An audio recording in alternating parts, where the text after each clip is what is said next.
अस्सलाम वालेकुम दोस्तों, मैं ਤੁਹਾਡਾ ਮੇਜ਼ਬਾਨ मियां ਮੁਹੰਮਦ ਅਫਜ਼ਲ ਬੱਟੂ ਤੇ ਅੱਜ ਮੈਂ ਆਪਣੇ ਦੋਸਤਾਂ ਵਾਸਤੇ ਲਿਆਇਆ ਜਨਾਬ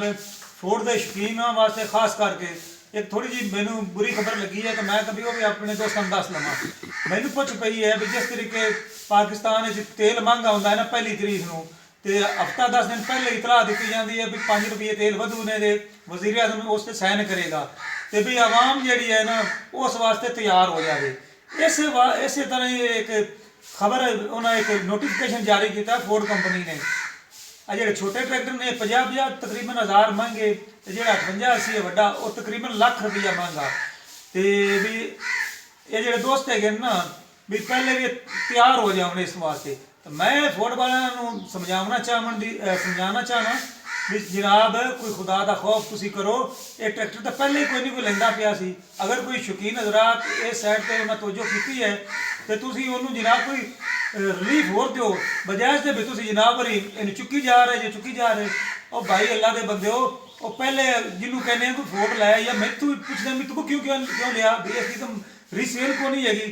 इन्हें तो जिन्हें लिया उनके गल पै गया तो मेरे तो गल पिया हुआ है तो इस तरीके किसी होर के गल पावना है ना खुदा के बंदे इन्ना महंगा किसी ने गल च पावना ने रब के बंदे हो ये कोई किसानों के फायदे वास्ते सोचो उन्होंने खून ना नचोड़ो जे खून नचोड़ना ने तो किसी भी नहीं लेना है जी। ये मैं तुहानू खास करके फोर्ड कंपनी कह रही हाँ भी फोर्ड कंपनी के जो मैनेजर या कोई भी मेरी गल सुनता पिया है ना तो मेहरबानी करके थोड़ी तवज्जो करे। ये मैं इस वास्ते लिया सी 45-60 भी इसकी कीमत दूसरे नालों कोई लाख रुपया मैंने घट लगी सी तो हुण जनाब वो लाख मजीद वधाण लगे ने 50,000 इनकी 55 वधाण लगे जे तो 50 लाख रुपया वड्डे की वधाण लगे जे 58-80 के बारे। तो खुदा दे बंदे हो ये तुहाडा विकना कोई नहीं ने तो फिर क्यों कंपनी नूं बंद करवाते हैं तो बंदियां नूं भी बेरोजगार करते जे। चलो इस दे हवाले ने किसी बेचारे का रोजगार लग गया है ना तो इन्ना जुल्म ना करो कि उन्होंने रोजगार भी छिन जाए। खुदा दे बंदे हो इनू जिन्हें भी लेना है उन्हें अपने गल पावना है ये एक तरह की उन्होंने वास्ते मुसीबत है। समझ आई कि अगली भी गई इनकी रीसेल वैल्यू कोई नहीं है मैनू भी पता तो सारे बराबर नूं पता है तो तुसी ये लाख तो 50,000 होर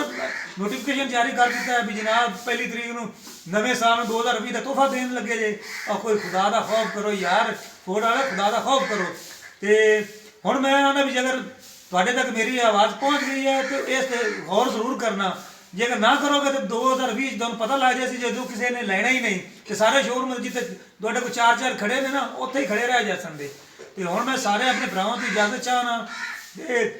जी मैं गल की है ये बारे राय भी मैं दोस्तों लाजमी देना कि मैं ठीक की है या गलत की है भी इन्होंने लुट मार के बाजार में शामिल फोर्ड नहीं होना चाहिए तो कुछ ना कुछ किसानों वास्ते रिलीफ देना चाहिए जिसकी वजह ना किसान दूसरी कंपनियों में छड़ के इस साइड पर आए लोग ये भी जनाब डाकू बन गए हैं। खुदा तो खौफ करो तो हम जाती बारी मैं फिर ये कहना भी खुदा तो खौफ करो फोर्ड वाले तो कीमत ना वधाव्या जाए जे इसनूं चलाना चाहते जे पाकिस्तान में तो जे अगर नहीं बेचना चाहते हैं तो सही सारे पता है भी दूसरी कंपनियां दे बराबर की कीमत चली गई तो फिर भाई जी इनू किसी नहीं लेना जे समझ आ गई अगली भी गई। ये पहले लेंदे ने सिर्फ तुसीं जिहड़ा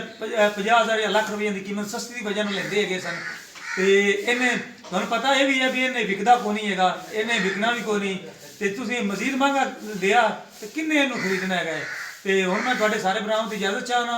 तुहाडा मेज़बान मुहम्मद अफजल बट्टू। अल्लाह हाफिज़। पाकिस्तान जिंदाबाद।